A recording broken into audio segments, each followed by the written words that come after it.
안녕하세요. 안동중앙고등학교 1학년 학생들. 자, 원격 수업 두 번째 시간이죠.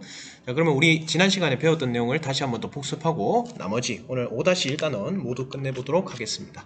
자, 지난 시간에는 우리 지역방언과 다른 사회방언을 배웠었죠. 사회방언은 한 언어가 계층적으로 분화되어 세대, 성별, 직업 등에 따라 특징적으로 사용하는 말이다. 그래서 세대에 따라서 노년층, 청소년계층, 성별 남자, 여자, 그다음에 직업 오늘 배울 것인데 전문직이냐 아니면 일반인이냐에 따라서 우리가 사용하는 말하기 듣기가 다릅니다. 그래서 이렇게 다른 것을 우리가 이해하고 존중해줘야 된다는 거죠. 존중한다는 건 내가 그 사람한테 맞춰주는 것이다. 그 사람을 배려해서 그런 말들을 자제하거나 또 덜 사용하는 것이 맞겠죠. 자, 그러면 우리 지난 시간에 세대에 따라서 어떤 말하기 방식을 많이 쓰느냐라고 배웠었는데 노년층은 어떤 말하기 방식을 많이 썼어요? 한자어 또는 예스러운 말을 많이 사용했었고 또 격식체 중에서도 특히 뭐뭐 하게라는 체를 많이 썼습니다. 하게체. 우리 상대높임법 할 때 배울 겁니다. 그래서 뭐뭐 하게, 자네 이것 좀 하게 라는 말들을 많이 썼고 청소년층은 특히 이 언어 분화가 심한데요. 은어라던가 또 비속어는 조금 그렇고 은어, 또 줄임말, 또 외래어 이런 사용들이 많습니다. 그래서 이렇게 세대가 다르면 의사소통이 원활하지 않겠죠. 그래서 우리가 서로 각각의 이 상황과 또 대상에 따라서 이렇게 분별 있는 말을 해야겠습니다. 자, 세에 다른 사회방언을 사용하면 어떤 장단점이 있을까? 자, 장점은요. 자, 동일한 세대 내, 예를 들어서 노인과 노인끼리, 또 청소년과 초소년끼리는 의사소통을 좀 더 원활하게 하고 오히려 친밀감과 동질감을 형성할 수가 있습니다. 그렇죠? 그런데 단점은 다른 세대들끼리는 의사소통이 어렵다. 또 오히려 거리감과 소외감을 느껴서 심한 경우에는 갈등이 발생할 수 있습니다. 그래서 부모님을 대상으로 할 때 또 나이 많은 어르신들을 대상으로 할 때는 이런 여러분들이 쓰는 은어, 줄임말, 외래어를 좀 사용을 자제하는 것이 맞겠죠. 자, 성별에 따라서 남자는 우리 대화를 보니까 뭐뭐 합니까, 뭐뭐 합니다 등과 같은 다와 까 같은 종결 어미를 많이 사용하고 있고 상대방한테 전달할 때 야, 지금 바쁜 거 아니면 끊어! 적직설적이고 또 명령조를 많이 사용하죠. 또 쌤이 얘기했다시피 이성적이고 논리적인 말하기 듣기 태도를 가지고 있습니다. 왜냐하면 남성의 경우에는 자뇌가 더 많이 발달했다고 하거든요. 그래서 과학적으로 우리는 이성적이고 논리적인 말하기 듣기 태도를 좀 더 잘하고 여성의 같은 경우에는 요와 같은 보조사를 많이 사용해서 좀 비격식적이지만 친근감 있는 존댓말 그다음에 조금 이런 된소리들이 표현들이 많고요. 또 와, 어머나, 뭐 이런 감탄사들을 많이 사용합니다. 또 안 그래요? 이렇게 되묻는 방법, 공감과 동의를 묻는 질문 표현들이 많죠. 그리고 저번에 빠졌는데 요걸로 할게요. 처럼 이런 비음, 유음을 사용한 표현들이 많습니다. 또 특히 감정적이고 공감적인 말하기 듣기 태도를 가지고 있기 때문에 여성과 대화할 때는 조금 더 이런 것들을 신경 써서 대화를 하는 게 맞겠죠. 그래서 성별에 따른 듣기 말하기 방식 차이를 이해하지 못하면 갈등이 발생하게 됩니다. 그래서 어느 한쪽을 절대 비하하거나 우월하게 생각하면 안 되고 서로를 존중하고 배려하는 말하기 태도를 가져야겠죠. 그러면 이제 세대 했고요. 성별 했으니까 남은 것은 직업이겠죠. 그러면 오늘 보도록 하겠습니다. 자, 221쪽입니다. 직업에 따른 듣기 말하기 방법의 특징을 알아보자 라고 되어 있습니다. 보게 되면요, 여기 신경외과장과 전공의 보니까 두 분 다 의사인 것 같아요. 이 대화가 있죠. 자, 부종은 좀 어때? 라고 하니까 CT상 조금 줄어들긴 했지만 아직도 많이 부어 있어서 만니톨 10cc, 100cc씩 16번 나눠주고 있습니다. 통증 조절은 그러니까 AAP로 하고 있습니다. 많이 아파하는 것 같으면 봐서 NC드나 모르핀 반, 그 다음에 앰플 놔주고 내부 종초 빠지면 보고해. 마니톨도 좀 줄여도 될 것 같다. 보호자는 어디 나가신 것 같은데요. 멘탈 스투퍼니까 걱정하지 말게 말씀 잘 드리고 네 알겠습니다. 보니까 대화가 아주 원활하게 잘 되고 있습니다. 여기서 우리는 잘 모르는 용어들이 있죠. CT는 여러분들 알 수도 있는데 우리가 이렇게 엑스레이처럼 이렇게 각 방향을 모든 방향을 컴퓨터로 처리해서 우리가 몸 안에 신체 부위에 이제 손상이 있는지 알아볼 수 있는 장치고요. 만니톨은 여기 보니까 뇌부종에 사용하는 약제가 되겠고 AAP는 우리 모르핀 진통제가 되겠죠. 그래서 엔시드 이런 거, 모르핀, 앰플은 여러분들 1회분의 주사액을 넣고 밀봉한 유리 용기를 말한대요. 그래서 모르핀 반, 앰플 주고, 그러니까 이런 용기에 넣어서 주고, 그다음에 만니톨 지금 쓰고 있는 이 부종 치료에 쓰는 약제도 좀 줄여도 될 것 같다. 이런 얘기들을 하고 있습니다. 이 둘이서는 잘 원활하게 의사소통이 되는 거는 아마 두 명 다 전문가 의사기 때문에 이런 전문 용어들을 쉽게 파악하고 의사소통이 잘 되는 것 같아요. 자, 나 대화를 한번 볼게요. 이번엔 전공의와 환자 보호자, 아까 보니까 뇌 부종이 있었던 그 보호자에 대한 것 같아요. 머리에 이데마가 있고 디프레션 해야 우리 해서 우선 머리는 열어놨어요. 교통사고 환자라 미드라인 다 밀려있던 상태여서 의식이 돌아도 예전처럼 생활할 수가 힘들 수가 있습니다. 그러니까 보호자가 뭐 이데마, 디프레션 해야 된다. 미드라인 열려있다. 이런 것들. 이데마가 뭐예요? 라고 묻죠. 아, 이데마가 뭐냐면 부종. 그럼 머리가 부었단 말이에요. 이 부종에 대해서도 자세하게 설명을 안 해놓으니까 이런 식으로 의사소통에 혼란이 오게 되는 거죠. 자, 이데마는 부종이고요. 디프레션은 압력을 낮추다. 미드라인은 심체 앞뒷면을 중앙을 수직으로 지나는 선이 되겠죠. 그래서 이 인체를 수직으로 잘랐을 때 그 중앙선이 이 미드라인이 되겠습니다. 자, 그러면 문제를 한번 볼게요. 자, 여기 가나에서 직업적 특성이 반영될 말, 다시 말하면 전문 용어를 찾고요. 전문 용어를 사용해서 얻을 수 있는 효과를 써보자라고 되어 있습니다.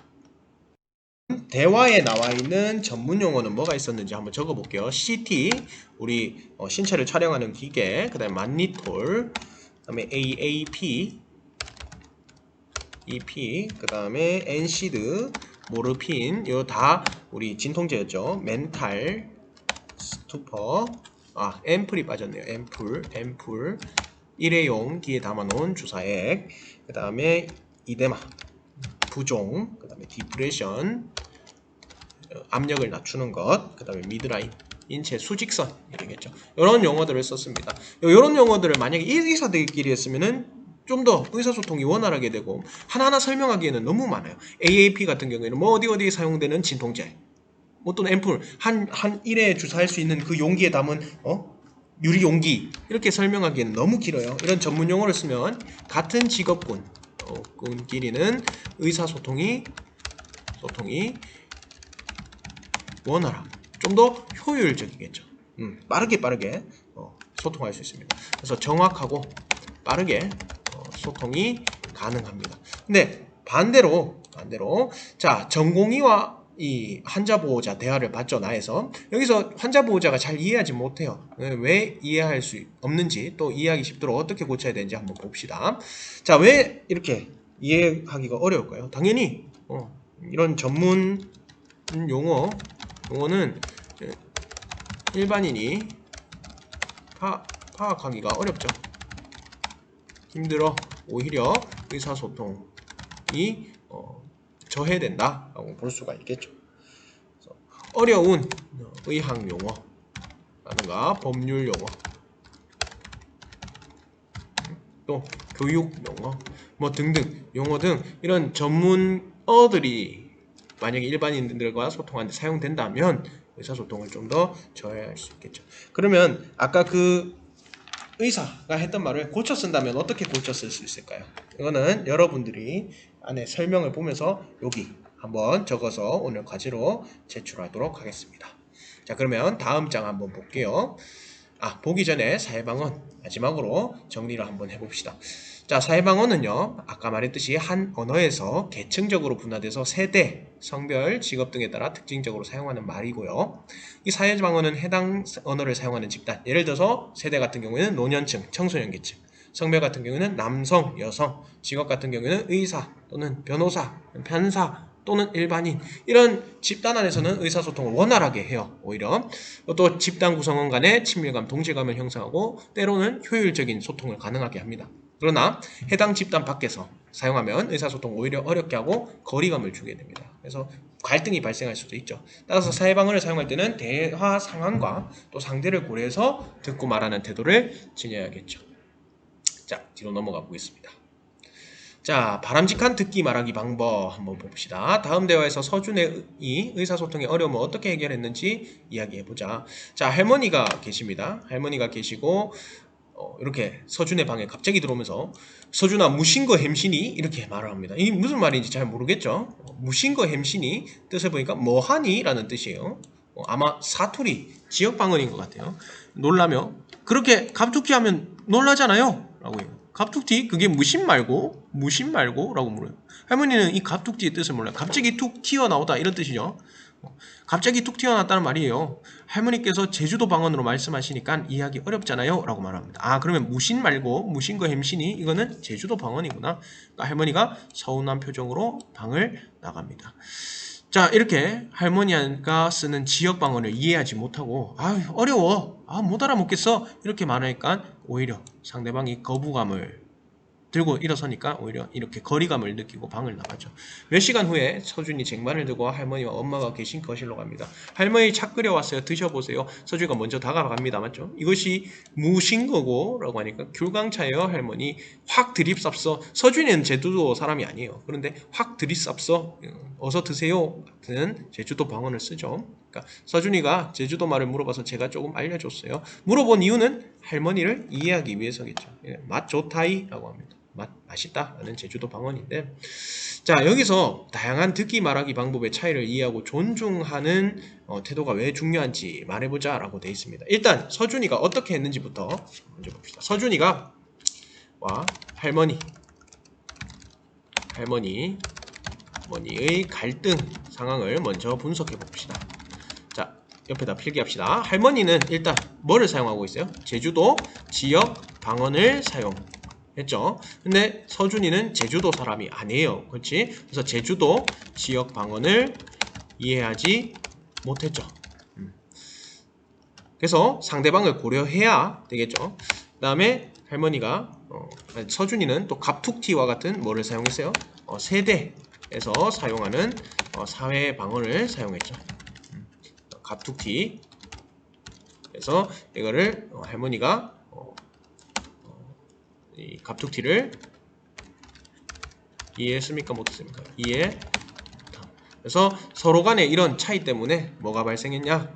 갈등이 발생했다라고 볼 수 있겠지. 그래서 거리감을 느끼게 되죠. 이 감을 느낀 할머니가 나감 이렇게 되겠죠. 거리감 또는 소외감. 자, 그래서 서준이가 이거를 화해하기 위해서 먼저 다가갔습니다. 귤강차를 준비해서 어떻게 했습니까? 먼저 제주도 지역 방언을 사용해서 거리감을 해소했었죠. 확 들이쌉서 이렇게. 자, 그래서 이런 식으로 다른 사람의 이런 듣기 말하기 태도 방식을 이해하고 또 존중하고 때로는 배려한다면 이런 갈등들도 해결될 수 있을 겁니다. 그래서 다양한 듣기 말하기 방법의 차이를 이해하고 존중하는 태도가 왜 중요하느냐? 왜냐하면 개인마다 또 집단마다 이런 듣기 말하기 방식이 다름으로 갈등이 발생하기 쉽다. 그렇기에 이러한 대화 속의 갈등을 해결하기 위해서는 상대의 듣기 말하기 태도를 존중하고 이해하며 배려하는 태도가 중요하다. 그렇죠? 그래서 뒤로 넘어가도록 해봅시다. 자, 그래서 여기 뭐 나오죠? 듣기 말하기 방법은 개인적 성향이나 지역 세대, 성별, 직업과 같은 집단의 특성에 따라 다양하게 나타납니다. 그래, 이러한 듣기 말하기 방법의 차이는 의사소통에 불편을 주기도 하고 때로는 갈등을 불러일으키기도 하죠. 그래서 원활한 의사소통을 위해서는 듣기 말하기 방법의 다양성을 이해하고 존중하며 의사소통하는 태도를 지녀야 하겠습니다. 자, 마지막 1단원을 정리해 보도록 하겠습니다.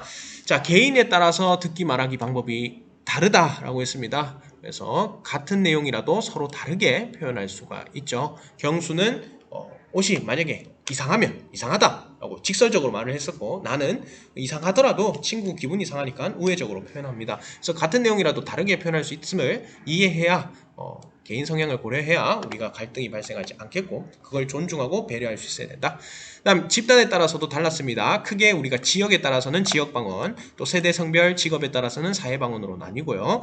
지역방언에는 그 지역의 문화와 역사, 그곳 사람들의 정서가 반영되어 있기 때문에 같은 지역 사람들이 있으면 친근감 또 유대감, 연대감을 줄 수 있고 또 때로는 향토적인 분위기 또 때로는 특정한 상황, 뭐 그 지역을 배경으로 한 영화나 소설 이런 곳에서는 생생함과 현장감을 줄 수 있겠죠. 자, 세대, 성별, 직업에 따라서 또 달랐죠. 그래서 다양한 연령대 사람들은 어휘나 말하기 방식에서 달랐고 또 비슷한 연령대는 유사한 특징을 보여요. 마찬가지 성별, 남녀에 따라 사용하는 언어 표현에 일부 차이가 있고 같은 직업군에 속한 사람들끼리는 또 전문어를 사용하는 경우가 있었어요. 자, 이 마찬가지 같은 집단에서는 의사소통이 원활하게 되고 때로는 유대감, 연대감을 주고 효율적인 말하기가 되겠지만 다른 집단, 다른 세대, 다른 성별, 다른 직업 사람들한테는 오히려 의사소통이 저해되고 또 거리감과 소외감을 줄 수 있으므로 상황을 보면서 또 대상을 보면서 듣기 말하기를 해야겠다. 그래서 지역방언과 사회방언은 표준어와 상호 보완적인 관계에 있음을 알고 당화 상황에 따라 적절히 선택해서 사용해야 됩니다. 그래서 표준어는 공식적인 상황, 지역방언은 비공식적인 사적인 상황에서 사용을 해야겠고 그 다음에 개인이나 집단에 따라 듣기 말하기 방법이 다양하니까 이것을 존중하고 의사소통을 하자. 이렇게 해서 우리 마무리를 하겠습니다. 오늘의 수업은 여기까지입니다.